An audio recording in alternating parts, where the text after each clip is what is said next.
Hey everyone, I'm working to hit 1,000 subscribers, and I need your help to get there. If you enjoy this content, please hit that subscribe button right Listen, now. the Blue Jays are in a tough spot right now, and fans need to hear the truth about what's happening. Spring training is practically around the corner, and Toronto still hasn't locked down the pieces they desperately need. Remember that 4-year, $60 million deal they gave Kazuma Okamoto back in early January? Everyone thought they were getting their new everyday third baseman. Well, think again. The organization has completely flipped the script, now saying Okamoto's going to be more of a utility guy while he adjusts to Major League Baseball. That's a massive shift from what was originally planned, and it leaves a gaping hole in their infield that still needs filling. Here's where things get really frustrating for Blue Jays fans. The front office clearly wanted to bring in another legitimate everyday bat to put around Vladimir Guerrero Jr. and George Springer. Those two guys need protection in that lineup. They need someone else opposing pitchers have to worry about.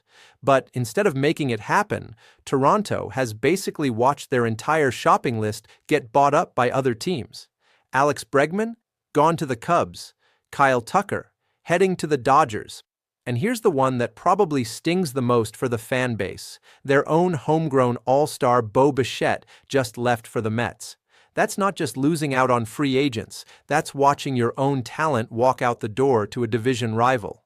The frustration has to be boiling over in the front office right now. So what did they do? They tried to pivot, tried to find some value plays that could still help the roster. They had real interest in Yoan Moncada, a guy who could potentially slide in at third base and give them some decent production without breaking the bank.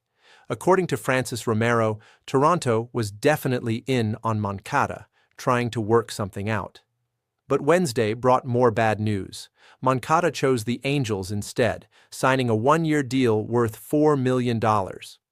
That's not even expensive money in today's game, and the Blue Jays still couldn't get it done. When you're losing out on relatively affordable options like that, it tells you something about where the organization stands right now in terms of appeal to free agents. Think about what this means for their roster construction. Okamoto's now a utility piece rather than an everyday solution. They've got no clear answer at third base. The supporting cast around Guerrero and Springer remains questionable at best. And every day that passes without a significant addition is another day closer to opening day with the same problems unsolved. The American League is absolutely stacked right now. The Yankees made moves, the Orioles are loaded with young talent, the Rays always find ways to compete, and now you've got the Mets strengthening their roster by taking Bichette. Toronto can't afford to stand still while everyone else is getting better, but that's essentially what's happening. Management needs to figure this out fast. There are still players available, still deals that can be made, but the options are dwindling rapidly. The fan base deserves better than watching target after target sign elsewhere, while spring training camps are literally opening up. Guerrero and Springer deserve better than carrying this lineup on their backs with minimal help. The Blue Jays are running out of time and running out of options. Something has to give here, because right now this roster isn't built to compete with the best teams in their league, and that's just the reality of the situation.